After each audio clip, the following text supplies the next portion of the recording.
What's up, Pharmacy Nation? I'm Pharmacy Joe.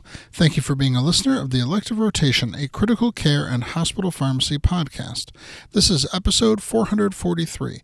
In this episode, I'll discuss what dose of steroids can prevent post-extubation stridor. I have all the evidence supporting today's show linked up in the show notes at pharmacyjoe.com/episode 443. Corticosteroid administration before elective extubation has been used to prevent post-extubation stridor and need for reintubation.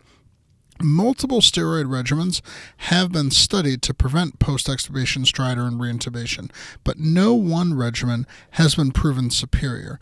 Three examples of a steroid regimen are dexamethasone 5 milligrams IV every 6 hours times 4 doses the day prior to extubation, or methylprednisolone 20 milligrams IV Q4 hours times 4 doses prior to extubation, and methylprednisolone 40 milligrams IV once 4 hours prior to extubation.